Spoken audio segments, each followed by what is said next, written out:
Oh, I've been waiting and waiting, and we're going to continue waiting, at least for a few more months, for Tony Stark to get off the ground. Developer Camouflage announced recently it is delaying Marvel's Iron Man VR for PlayStation 4. It is now coming out May 15th. At that time, you can get the superhero simulator for $40 US. Here's Camouflage's full statement, which it posted to Twitter. In order to deliver on our vision and meet the high expectations of our amazing community, we've made the difficult decision to move Marvel's Iron Man VR to a May 15th, 2020 release date. We truly appreciate your patience and understanding. You'll be hearing from us again soon. Iron Man VR is an original game for PlayStation VR that Camouflage originally planned to launch February 28th. It puts players in the role of a robot-suited hero. As you might expect, gameplay focuses on flying around and shooting down enemies using Iron Man's repulsor gloves and other weapons. The game tells the story of a Tony Stark that backs away from the world of making weapons. After years of retirement, however, the villainous Ghost attacks Tony using some of his old technology. At the same time, Ghost uses her hacking skills to take out Stark Industries' locations around the world.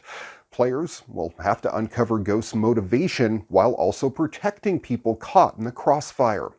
As for how this all works, the game will put an emphasis on upgrading the Iron Man suit. You can add new features and customizations throughout the adventure. Iron Man VR is only for PlayStation VR, so that means you're going to need Sony's headset as well as the camera and 2 PlayStation Move controllers and, of course, the PS4 console as well. If humanity ever ends up living on the moon, well, what would the vehicles be like? According to Lexus, they'd be sleek, shiny, and wouldn't look out of place in a sci-fi flick. The European advanced design studio for Lexus and Toyota, the brand's parent company, has created 7 lunar vehicle concepts for the Document Journal magazine. They all feature some design elements from the Lexus LF30 electric concept, the luxury automaker's vision for the next generation of EVs, because the studio was in the midst of its development when the magazine asked for contributions. Out of these 7 concepts envisioned by 5 different designers, the one that got published was a motorcycle-like vehicle called Zero Gravity. While it's supposed to be ridden like a motorbike, it doesn't have wheels. It was designed with magnetic levitation in mind. The other concepts are just as interesting, though. There's the Lexus Cosmos that uses a lot of glass so passengers can enjoy the view while it flies around, and the bouncing moon roller that looks like a high-tech gyroscope ride. The Lexus Lunar Cruiser is a multi-purpose vehicle meant to provide a smooth ride, even on rough lunar terrain, while the Lexus Moon Racer is a recreational vehicle with a glass bubble for a body. Finally, there's the Lexus Lunar Mission, a vehicle meant to fly people from Earth to its faithful companion. Of course, all of them are just concepts, and actual lunar vehicles might look a lot less exciting. It's nice to imagine them flying and zooming around the lunar surface in the future, though, especially since it may take a long time before humans become a common sight on the moon. When official EPA range numbers for the 2020 Porsche Taycan Turbo came out, well, the news hit like a ton of bricks, or batteries. Same difference.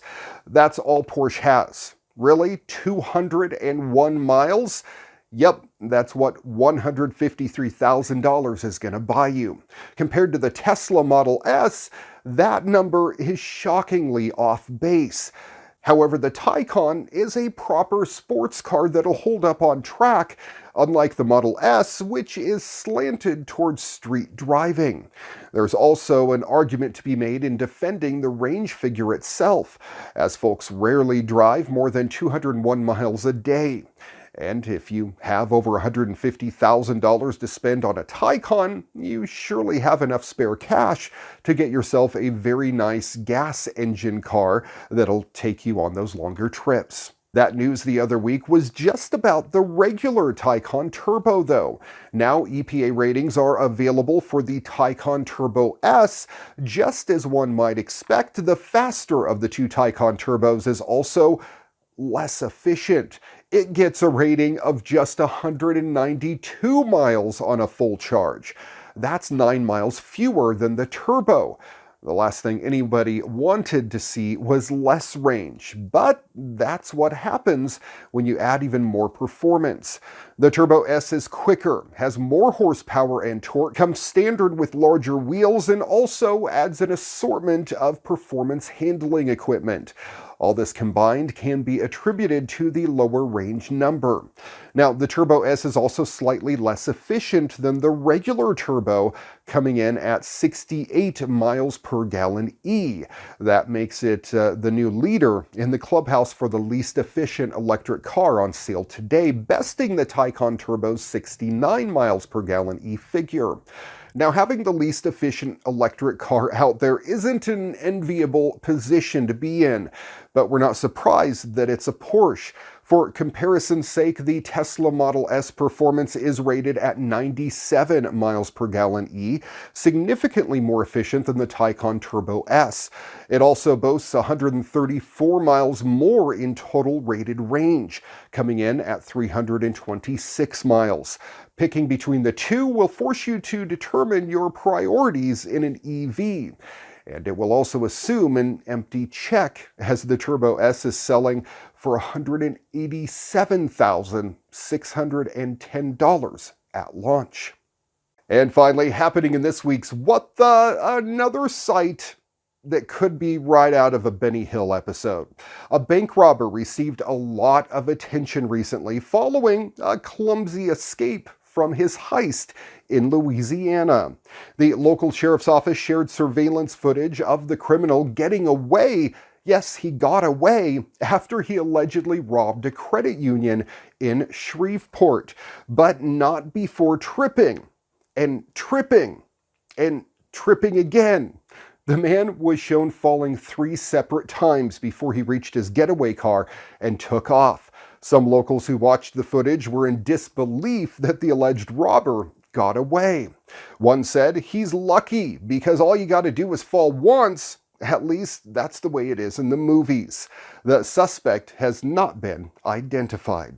Thanks for watching your weekly tech update. If you have a story you think we should feature on the program, you need to send me an email, djraymcneil@gmail.com.